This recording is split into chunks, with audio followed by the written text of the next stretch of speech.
Hey everybody, welcome to Bird Brain 66. I'm Andy Keeg, and on my left, or on your right, is Brian Bretsch. So we're excited to bring you another subset today here, or a small set, and this one is a great one. This is the 2002 top super team set of the St. Louis Cardinals.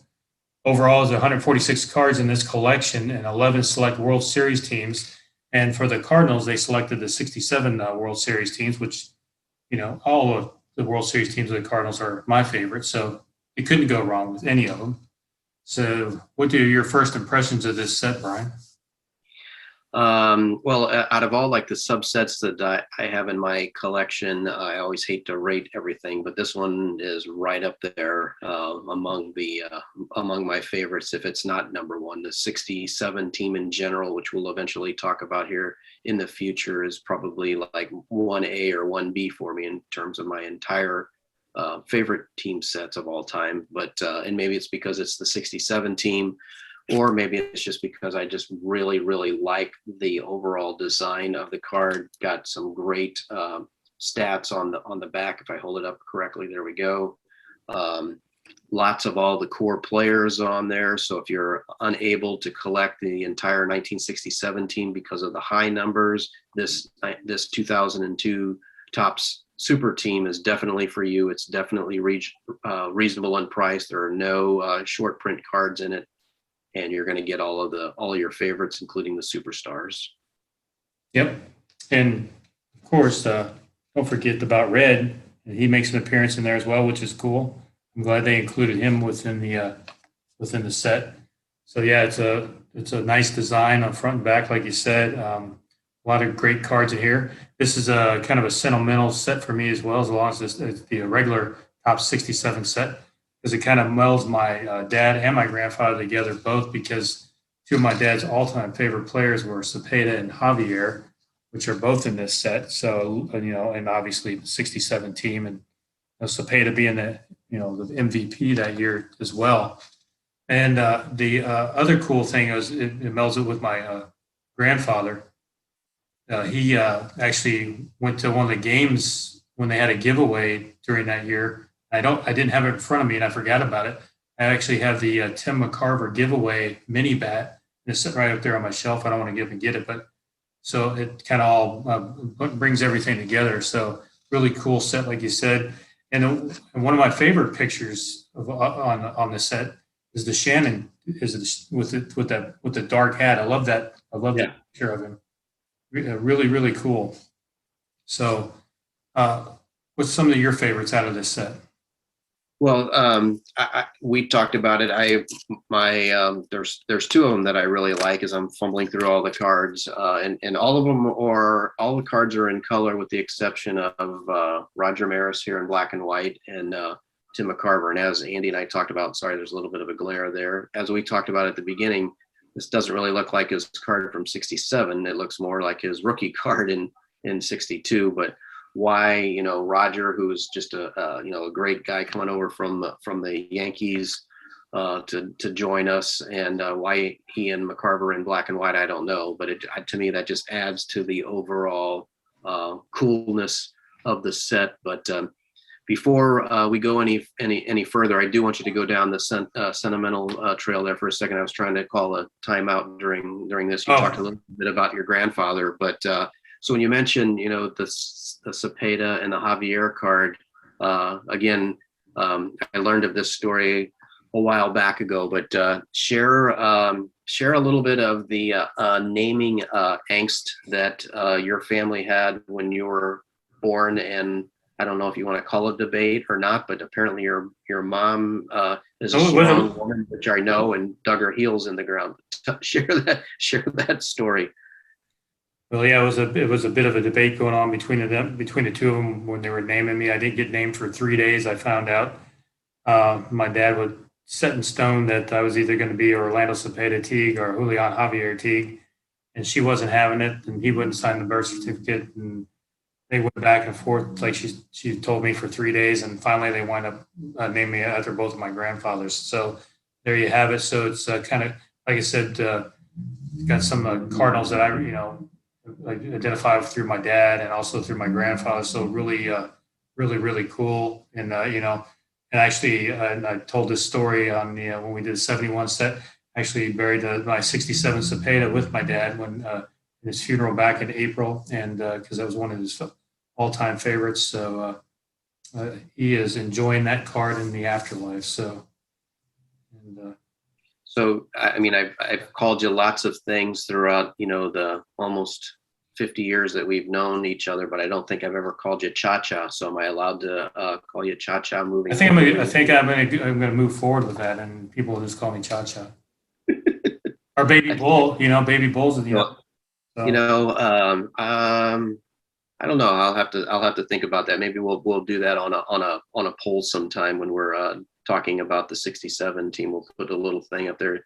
Should Andy be referred to as Baby Bull or Cha-Cha? So we'll have some fun with that. But no, thanks for sharing that. That is such a cool story, and it's another thing that connects Andy and I from knowing each other almost 50 years, because we've talked about this before on other shows. yeah. Trying to remember if we were kindergarten, first grade, second grade. It's hard. It's hard to remember that far back. Yeah, connected because of our humor, connected because of our card collecting. We connected on so many levels, and anyway, it's Yep. fun. But transitioning back into the set itself, what outside of the two cards that are in black and white, and again with the exception of the McCarver card looking like it's the 62, the other thing that I've really noticed is that there's a lot of cards in here where it looks like it's poses of the players that I hadn't necessarily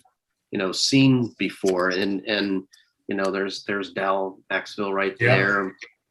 There's a Carlton card in there. I mean, everybody does this or they do that, but I mean, for the most part, it looks like they went through the trouble, they being tops, to select some different photos and some different artwork that they hadn't used in the past, which again for me it brings back the flash of memories of collecting that 1967 team all over again. What about you? I agree with that. I agree with you said earlier too about this set. If you're that's not in your wallet to go out and run down the actual 67 set, this one is really good and really affordable to get. And also, and like we pointed out here, also we talked about this before. This particular card here, there's not a card that existed with these four guys on it. So, and here we got the pleasure of having this card in this set. So really enjoy that. And they did that with each World Series team. They selected four players and put them on those cards. So excellent job by Topps on this set. Topps does a bang up job with most of the stuff they do. So, kudos to them on that. And I also, on the long lines of Cepeda, I actually had this one autographed from, PSA certified. So just another one in the collection there. So Yeah, and when you were going back, I'll show this one because we always talk about this too. When you get a chance to collect something like this is an extra to the set. One of the inserts, I think you got two of the inserts. Yeah. Yeah, that one, and then there's another one where it's like the hometown relics or something like that. Another good thing about that too, the inserts are actually very affordable too. So, and these are also available refractors as well. So if you're right, like to know, so.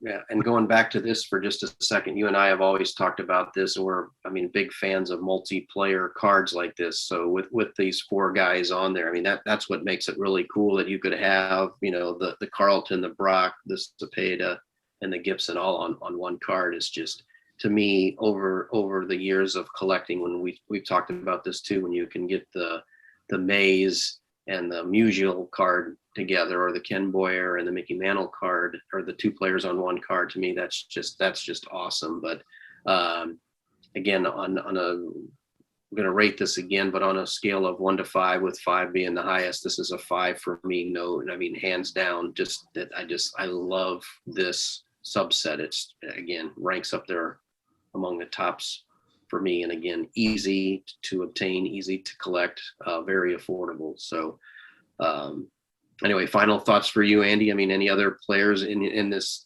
set that we're talking about it, I think a little bit too fast, but I mean, there's We didn't tell you, you didn't bring up Bobby Tolan. I'm surprised you didn't bring up Bobby Tolan. So go ahead. Oh, it's just it's a little bit of a sore spot for me. Just another great player that for whatever reasons we pulled the parachute a little bit too quickly and moved him. Always was a big Bobby Tolan fan. Great card of him. Let me fumble through this as I've got them all out, but here he is right here. And again, another one of those shots where I've never seen this particular photo of him in a Cardinal uniform on a card before. So again, props to Topps for they actually took the time to really go through and find the cool shots. And I like the logo here at the top. The 67 almost kind of looks like a World Series ring. Andy and I tried to decide what this little graphic here is. It almost looks like a shield. That's pretty cool. I like the little older Cardinal logo that's in the corner over here. That takes me back to some of the stuff from the late 50s. So again, I give it a 5 on a scale of 1 to 5. Where you fall with this? Well, I'd definitely throw it a 5 on that as well. And the other cool thing is you got multiple Hall of Famers on this 67 team, and that's the great thing about the Cardinals. Yankees, teams like that. You're going to have a period of time where you have multiple Hall of Famers that played on those particular teams. So really cool. So yeah, love this. And as we close, I wanted you to point out one more thing. I know you kind of mentioned it at the very, very beginning in terms of the number of cards in here. How many teams again are represented? Do you recall, or you said something like there's 146 cards in this set, and there's 11. I think there's 11 different World Series teams represented in this set. If I remember correctly. And I guess, and the shame of it is they the Mets got in there twice. So not a knock on the Mets, but if you're going to do something like this, give another team a lot of great World Series teams out there. So give another team another shot at being in this set, because the 69 and the 86 Mets. So I would have went with myself 69 Mets if I was making the set. So yeah, most definitely. All righty. Well, with that, this is by far one of my, like I said, favorite subsets. We again, if you're collecting any of your favorite teams, definitely want to look for this. It was produced again in 2002 by Topps.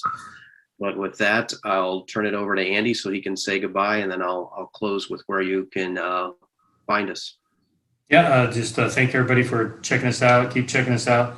Brian closes out because I can never remember all the tech savvy cool stuff like YouTube BirdBrain66, at Twitter 66 BirdBrain66, and Facebook BirdBrain66.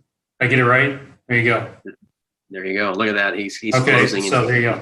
He's closing and he doesn't even know it. But thank you guys. He hit it right. And every so often you need to check us out too on the YouTube channel, like he mentioned, because we have had several guests and we've got some pretty exciting folks who are waiting in the queue to join us to talk about the Cardinals, and more importantly, just talking about the joy of collecting baseball cards. So with that, thank you all. Appreciate it. Brian Brett. Thanks, Andy. Later.